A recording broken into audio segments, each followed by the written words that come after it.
সব সংস্কার হয়ে যাচ্ছে কিন্তু। হ্যাঁ, শরীয়ত, ইসলামী শরীয়তের বিশেষজ্ঞদেরকে ছাড়া সমস্ত সংস্কার হয়ে যাচ্ছে কিন্তু। আর মত বিনিময় হচ্ছে, মতামত দিচ্ছেন, কিন্তু ফায়সালা কে করবে?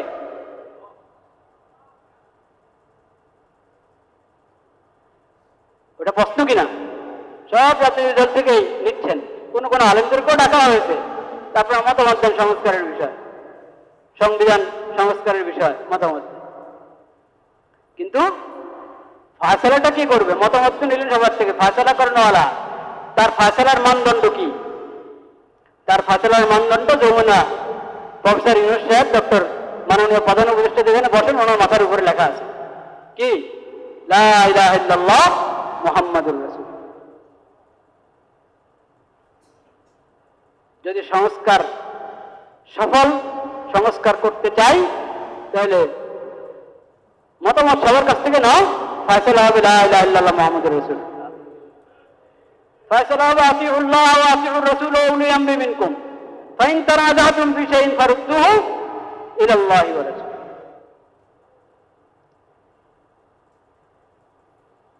যাক, সংক্ষিপ্ত বললাম।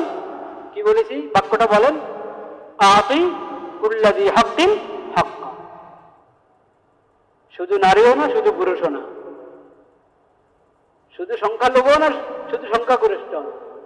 আতি কুল্লাযী হাক্কিন হাক্কা। সংখ্যাগরিষ্ঠের উপর জুলুম করতে থাকবা আর সংখ্যালঘুর স্লোগান দিবা, এটা ইনসাফ না বৈষম্য?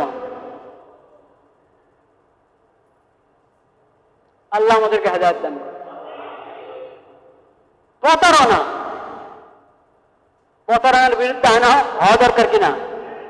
আছে কিনা আমাদের দেশে? হ্যাঁ, প্রতারণার বিরুদ্ধে যথাযথ আইন নাই। প্রতারণার বিরুদ্ধে কোন কোন প্রতারণার বিরুদ্ধে আইন আছে, ওটা শাস্তি আছে। কিন্তু সবচেয়ে বড় প্রতারণা কি? সবচেয়ে বড় প্রতারণা ধর্মের নামে প্রতারণা।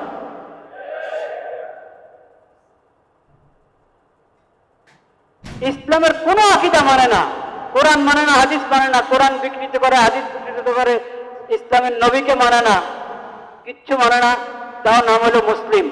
প্রতারণা কিনা? এই প্রতারণার বন্ধ করার জন্য সরকারের উদ্যোগ নেওয়া জরুরি কিনা? কিন্তু কোন উদ্যোগ আছে না? প্রতারণা করার আরো সুযোগ দেওয়া হয়। আমেরিকার রিপোর্টের মধ্যে যারা ধর্মের নামে প্রতারণা করে তাদেরকে সংখ্যালঘু হিসেবে পেশ করা হয়েছে। যারা ধর্মের নামে প্রতারণা করে তারা সংখ্যালঘু হতে পারে না, তারা তো প্রতারক। কাদিয়ানীরা ওরা কি সংখ্যালঘু? ওরা তো ইসলামের নামে প্রতারণা করছে। আখিরি নবী হযরত মুহাম্মদ মুস্তাফা সাল্লাল্লাহু আলাইহি ওয়াসাল্লামের অবমাননা করে, তাও লা ইলাহা ইল্লাল্লাহ মুহাম্মাদুর রাসূলুল্লাহ লিখে রাখে তাদের উপাসনালয়ে। তাদের উপাসনালয়ের নাম দেয় মসজিদ। মসজিদ মুসলমানদের না ইসলাম অবমাননাকারীদের? মুসলমানদের। তো তোমাদের উপাসনালয়কে মসজিদ কেন বলো? ওটার মধ্যে কালিমা কেন লিখে রাখো লা ইলাহা ইল্লাল্লাহ মুহাম্মাদুর রাসূলুল্লাহ? এই কালিমার উপর তোমাদের ঈমান নাই। কাদিয়ানীদের এই কালিমার উপর ঈমান নাই। তারা যে মুহাম্মাদুর রাসূলুল্লাহ লিখে রেখেছে, মুহাম্মাদুর রাসূলুল্লাহ মানে আখিরি নবী হযরত মুহাম্মদ মুস্তাফা সাল্লাল্লাহু আলাইহি ওয়াসাল্লামের উপর তাদের ঈমান, এটা ব্যক্ত করে না। এই কালিমার ব্যাখ্যা তারা নিজেরাই তাদের বই পুস্তকে করে রেখেছে। তাদের বই পুস্তকে তারা এই কালিমার ব্যাখ্যা করেছে। তারা বলেছে মুহাম্মদ রাসূলুল্লাহ মানে গোলাম আহমদ কাদিয়ানী।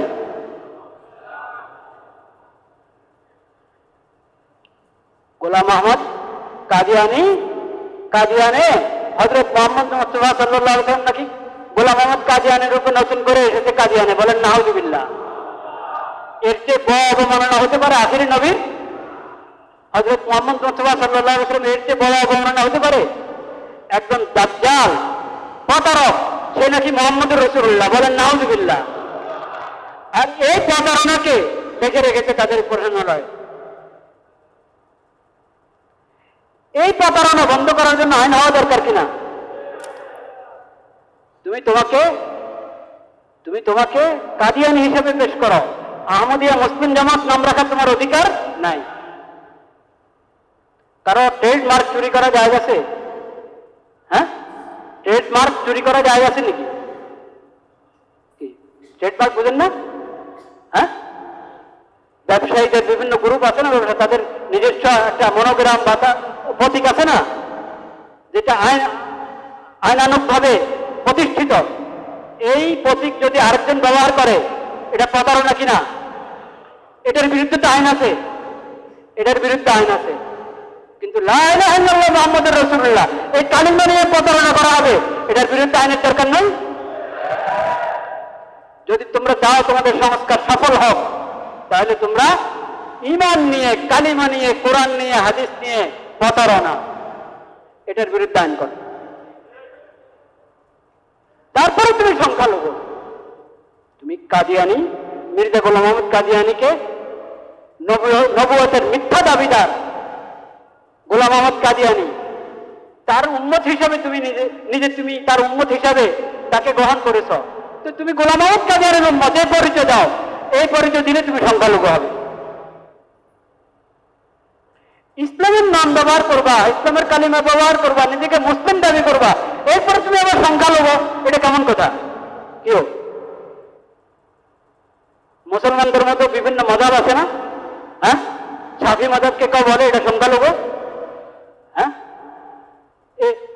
আপনার হিন্দুস্তান অনেক পাওয়া যায়, সেখানে শাফি মাযহাবের লোক আছে, অধিকাংশ আনাছি, কিন্তু শাফি মাযহাবের লোক আছে। শাফি মাযহাবকে সংখ্যালঘু বলা হয়? আমার যদি এইসব বিভিন্ন আপনার ঠিক মজাব না হলেও বিভিন্ন চিন্তাধারা, ইসলামের গণ্ডির ভিতরে বিভিন্ন চিন্তাধারা আছে, প্রত্যেক চিন্তাধারাকে আপনি সংখ্যালঘু বলেন নাকি? তো ওরা যে আপনার সংখ্যালঘু বলছে, তো সংখ্যালঘু হতে হলে আগে তুমি যে আখির নবী হযরত মুহাম্মদ মুস্তাফা সাল্লাল্লাহু আলাইহি ওয়াসাল্লামের উম্মত না, তুমি যে মুসলিম না, এটা স্বীকার করো, তোমার নাম ঠিক করো। নামের মধ্যে যে প্রতারণা, যে মিথ্যা, এই মিথ্যা এবং প্রতারণা থেকে বের হয়ে আসো। তোমার বাস্তব হাকিকত যা, সেটা পেশ করো তোমার নামের মধ্যে, তাহলে তুমি সংখ্যালঘু। তাদের রিপোর্টে ধর্মীয় স্বাধীনতা, ধর্মীয় স্বাধীনতা বাংলাদেশে যথাযথ পালিত হচ্ছে না, স্বাধীনতা পাচ্ছে না। কারা পাচ্ছে না? এই দেশে বিভিন্ন ধর্মের মানুষ আছে, ইসলাম ধর্মের মানুষও আছে কিনা? হ্যাঁ, তো ইসলাম ধর্মের লোক যারা মুসলিম, মুসলিমরা তাদের কি কি অধিকার থেকে বঞ্চিত হচ্ছে, ওটা রিপোর্ট ছাপাও। তা তো বলল না। বাংলাদেশের ধর্মীয় স্বাধীনতা উপস্থিতির রিপোর্টে ছাপাচ্ছে, ওটার তালিকার মধ্যে মুসলিম সংখ্যাগরিষ্ঠ। তাদের ভাষায় বললাম, ওদের কি কি অধিকার নষ্ট হচ্ছে, ওটার তালিকা নেই, ওটার তালিকা নেই।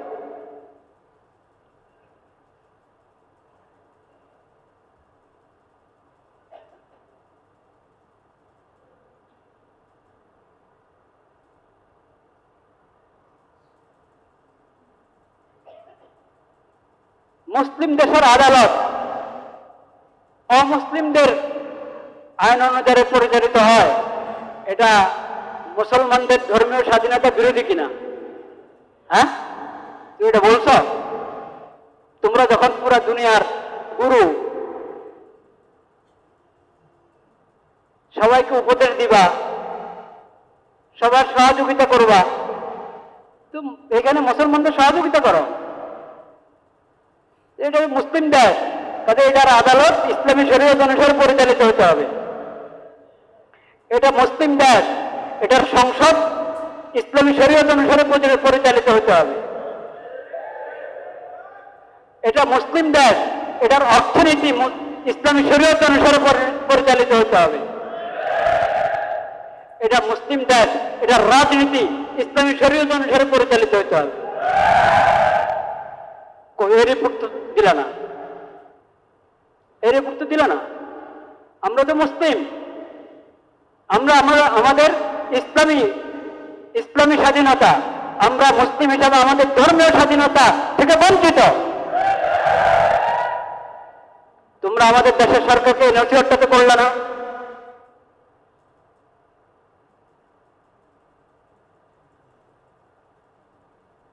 যাদের আগাগোড়া বৈষম্য, তারা আপনাদেরকে সমতার শিক্ষা দিবে, এটা আপনারা আশা করেন?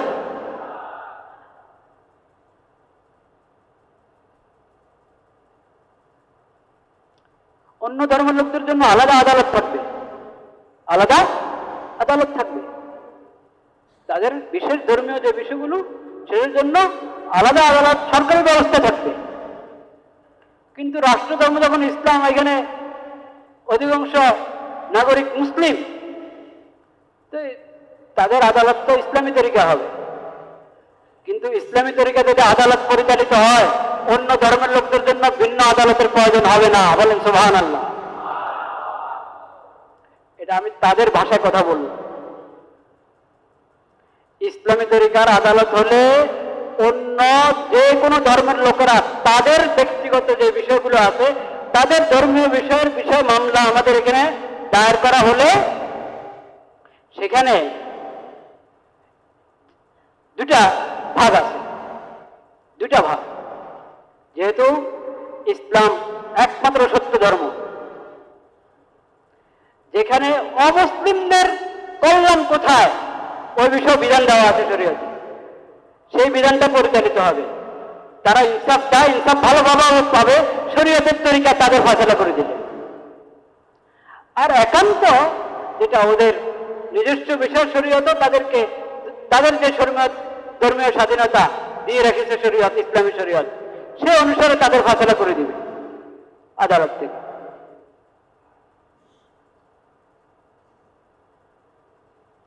কাজেই ইসলামী আদালত, মুসলিম দেশে ইসলামী আদালত থাকবে, এটাই স্বাভাবিক।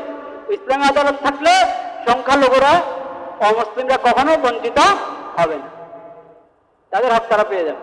এরপরও তারা যদি তাদের আলাদা আদালত কায়েম করে, কোনো আপত্তি নেই ইসলামের কোনো আপত্তি নেই। তাদের আলাদা আদালত তাদের জন্য থাকতে পারে। কিন্তু মুসলিম দেশ, ওটার আদালত হবে সেই ব্রিটিশরা যখন জোর দখল করেছিল এই উপমহাদেশ, তখনের যেই বিচার ব্যবস্থা, সেই বিচার ব্যবস্থা ধরে বসে আছে এখন। সেই শিক্ষানীতি, সেই বিচার ব্যবস্থা, সেই অর্থ ব্যবস্থা, সেই রাজনীতি, সবকিছু তখন একটা ধরে বসে আছে। কালিমা পড়লাম লা ইলাহা ইল্লাল্লাহ মুহাম্মাদুর রাসূলুল্লাহ, কালিমা পড়লাম আমানতু বিল্লাহ কামা হুয়া বিআসমাইহি ওয়া সিফাতিহি ওয়া কাবিলতু জামিয়া আহকামিহি। কাবিলতু জামিয়া আহকামি, এটা হলো ঈমান। এটা হলো কি?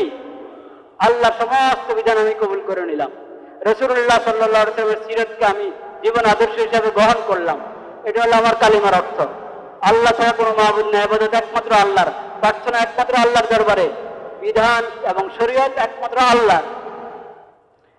আল্লাহর নবী একমাত্র নির্ভুল আদর্শওয়ালা, যাকে আমি আদর্শ হিসাবে গ্রহণ করব।